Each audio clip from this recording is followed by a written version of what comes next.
I have previously done lists of the worst games in the original Takeshi's Castle, so now it's time for the opposite, because typical of me, I always start with the negative one. It's pretty self-explanatory, though the one rule is the game must have been played at least 5 times, otherwise there's not really much of a chance to judge it. Spoiler, Bridgeball will not be on the list because I personally find the game boring at times. Let's go. Wow! First on the list is Skipping Stones. Most fans would probably rank this high, although I feel it is a bit overrated. Not majorly, just a tiny bit. But of course, overrated does not mean bad, so that's why it's on this list. The ultimate shin shredder is a game that had the potential to make anyone cringe in pain, and it's pretty much a highlight reel in itself, from that one guy who failed a backflip prior to playing the game to the Postman Pat dude. There's a reason why it's one of the most played games in the series. Wow! Dragon Lake is one of those games with many different versions, from the land of dandruff to a version played over the sea.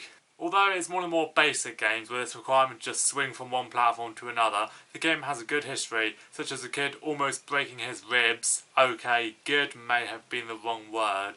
The Superman trilogy in an international episode, and plenty of revolting mud baths. It was always hard for the girls, but it's always a game to look forward to when Craig says that it's coming up in the beginning. Wow! Knock knock.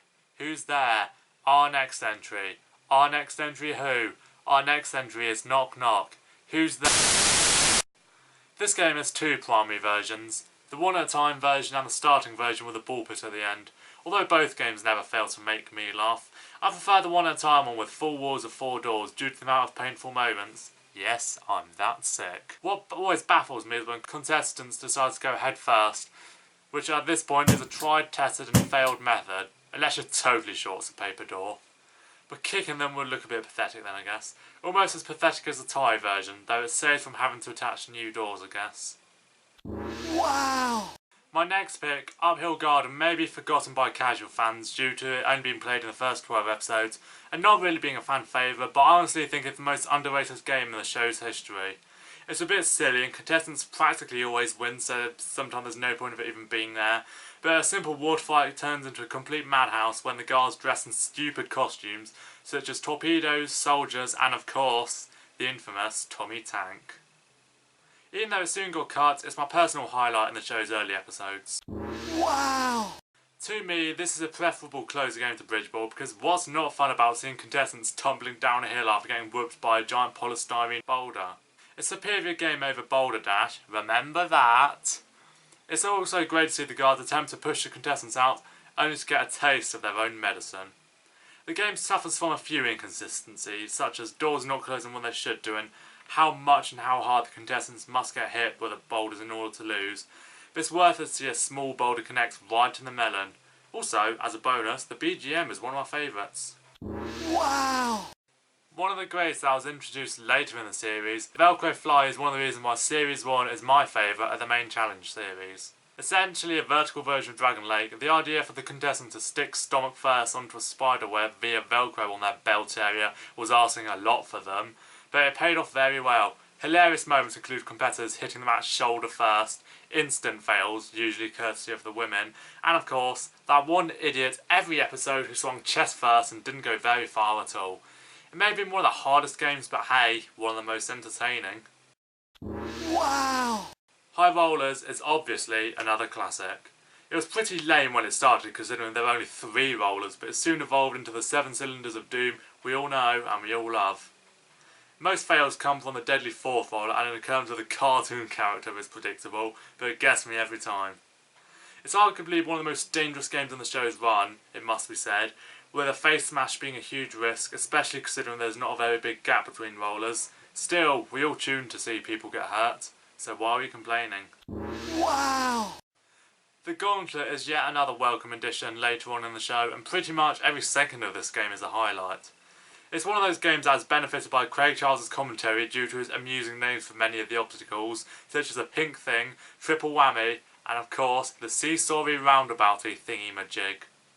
The guards also do a great job, such as the ghoulies getting thrown in the water, an animal making sure he doesn't leave without a failing contestant going in the drink.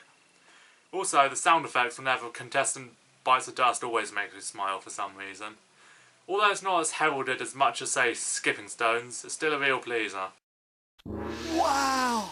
Second place goes to Sumo Bings, and yes, I'm a tad biased because I'm a professional wrestling fan. Regardless, this game basically lasted the entirety of the show's run, and for good reason. The guards frequently switched up to keep the game fresh, with the famous five being Spud, Shin, Cowardly Custard Joe, Animal and Porker. The looks on the contestants' faces upon picking the ball is always priceless, and it's great to see Animal toying with the contestants, or Spud getting mashed, or the rare ecstasy of seeing Porker get defeated. The one-off women's variant of it also produced some good moments. Before getting to number 1, here are the honourable mentions that didn't quite make the 10.